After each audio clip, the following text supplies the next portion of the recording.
Сәлем достар, менің каналыма хош келдіңіздер. Бүгін мен сіздерге өзбек халқының соусни мантысын жасап көрсететін боламын. Менде мына жерде бір кесе суымызды құямыз да, тұзымызды салып, тұзымыз ерігенше жақсылап араластырып аламыз. Осылайша тұзымызды ертіп болғаннан соң ұнымызды саламыз. Барлығының грамын описанияға видеоның астына қалдырып кететін боламын. Сол жерден көрсеңіздер болады. Осылайша бір келкі қамыр етіп илеп аламыз қолымыздың көмегімен.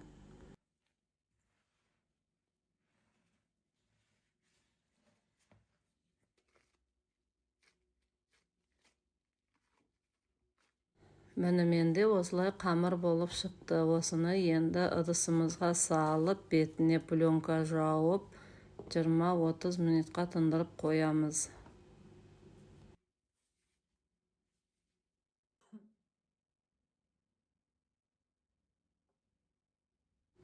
Ішіне керекті салмасында менде мына жерде 3 дана пияз, 5 дана картоп, осылайша ұзын-ұзын қылып қолмен турап аламыз.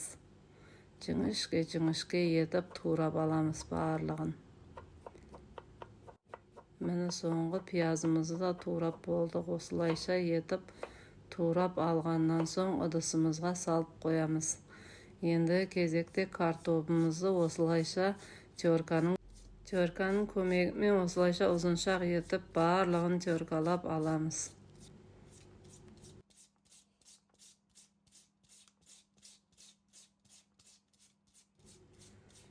Осылайша енді менде құйрық май, осы құйрық майды қатырып аламыз да, осылайша етіп оны да терканың көмегімен өткізіп аламыз.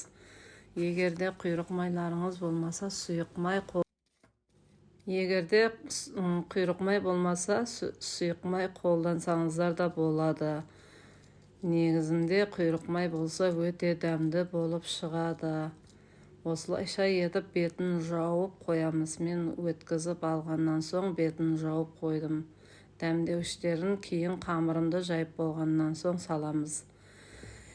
Енді кезекте қамырларымызды осылайша етіп барлығын зуалаға бөліп, 3 бөлікке бөліп, зуала етіп аламыз.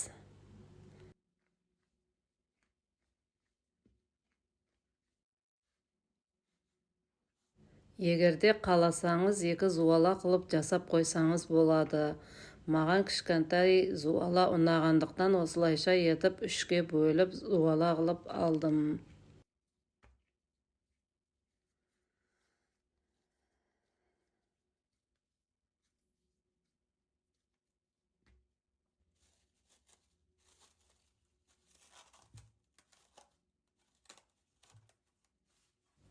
Зуала болған жасап қойған қамырымызды ыдысымызға саламыз да, бетіне пленканы жауып, екеуін бір шетке қойып қоямыз да, біріншісін алып жая бастаймыз.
Тар ғой мына жер, тар.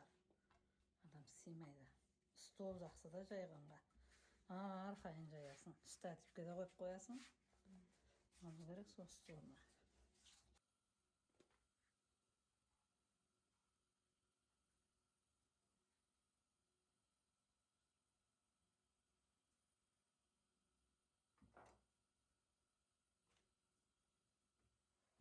Mana mening qamırım osılay болып шықты. Жұқа қылып етіп жаямыз. Жұқа қылып алған қамырымызды мантының үлгісі ретінде осылайша етіп кесіп аламыз. Күнделікті жасап жүрген мантымыз кішкентай болса, мына манты одан шамал үлкендеу болады. Осылайша дәу-дәу етіп, дәу-дәу бөліктерге бөліп аламыз осылайша барлығын. Егерде қалай кесуін білмесеңіз, саусақтарыңыздың көмегімен бір қарыс етіп кесіп алсаңыз болады. 4 жағы бір қарыстан болады. Сол кезде 4 бұрышты тәрізді болып шығады. Мен өзім көлемін білгеннен соң барлығын көз мөлшермен осылайша кесіп алдым. Барлығын кесіп аламыз да осылай бір шетінен жайып шығамыз. Егерде шетінен қалған қамырлар болса, осылай құрастырып жасасаңыздар да болады. Сол кезде қамырымыз ешқайсы артылып қалмайды, осылай желініп кетеді. Жақсылап құрастырсаңыз еш нәрсе де болмайды. Жақсы бір келкі болып пісіп шығатын болады. Енді кезекте дәмдеуіштер менде тұз бен қара бұрыш. Осылайша дәміне қарай саламыз да барлығын осылайша етіп салып шығамыз қалауларыңызша. Қаласаңыз көп салсаңыз да болады. Мен көз мөлшермен осылай барлығына бір келкі салып шықтым.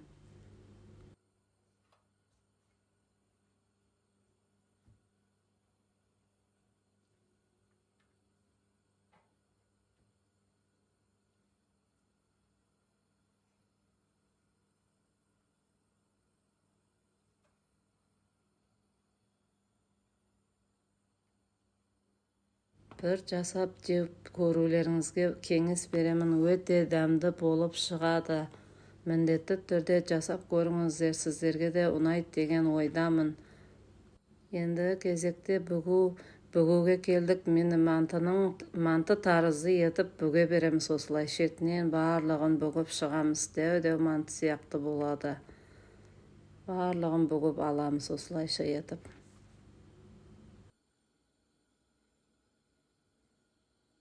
Барлығын бүгіп болғаннан соң қазанымыздың астына майды жағамыз. Мен осылайша сеуіп шықтым майды. Енді кезекте барлығын бір шетінен теріп шығамыз осылайша етіп. Күнделікті жасап жүрген мантымыздың бетіне май жағамыз. Ал бұған келетін болсақ май жақпаймыз, осылайша барлығын теріп шығамыз. Бетіне соус құйғандықтан майдың қажет етпейді.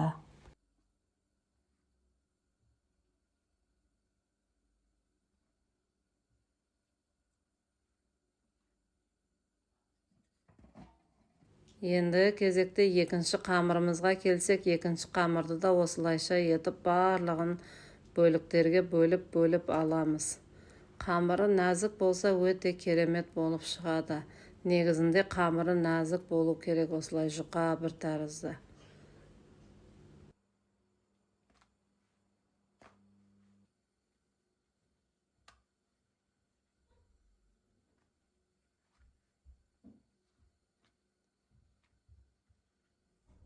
Міне екіншісін да осылайша етіп бүгеміз.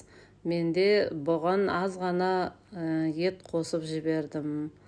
Етпенен де дәмді болады осылайша. Егерде етіңіз болмаса, картоп пен пиязын өзін ғана салсаңыздар болады. Барлығын граммын описанияға қалдырып кететін боламын.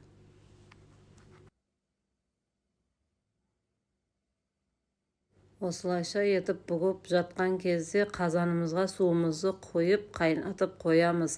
Қайнап жатқан суымызға қойып болғаннан соң менде мына жерде бетінде подлифына майды құйып көз мөлшермен бір дана пиязымды турап алып осылайша жақсылап майға қуырып аламыз. Қызыл етіп қуырып аламыз пиязымызды. Үстіне одан кейін менде 2 ас қасық томат не паста. Осыны саламыз да жақсылап араластырып аламыз. Дәміне қарай тұз саламыз да үстіне су құямыз одан кейін. Men 3 kесе su құйдым осының үстіне. Жақсылап қозғап қуырып алғаннан соң суымызды құямыз осылайша. Bir қайнатып алғаннан соң подливіміз да дайын болады. Қаласаң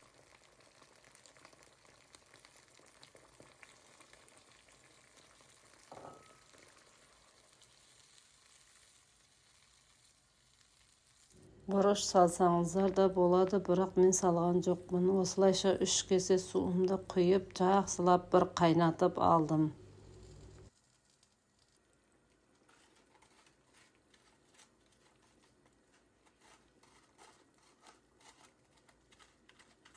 Одан кейін менде мұз қатып тұрған укроптарымнан осылайша етіп көз мөлшермен барлығын салып, ішіне салып жібердім. Егерде сізде укроп болмаса, салмай-ақ қойсаңыздар да болады. Менің соусым осылайша дайын болып қалды. Енді мантымыз да пісті. Осыны ыдысымызға осылайша астына 1-2 ожау құйып шығамыз.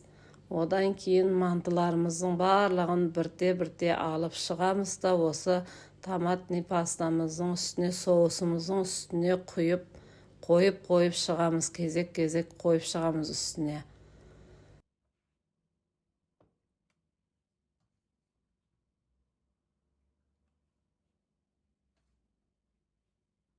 Сол кезде мантымыздың асты да соуспен болады, үсті де соуспен болып, екі жағы да қызарып әдемі болып шығады. Осылайша кезек-кезек теріп шығамыз барлығын.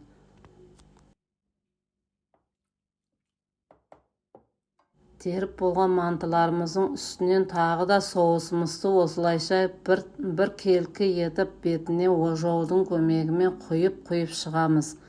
Енді кезекте менде 3-ші қабаты осылайша етіп барлығын тағы да бір келкі етіп теріп шығамыз осылайша. Барлық томатымыз жетеді осыған.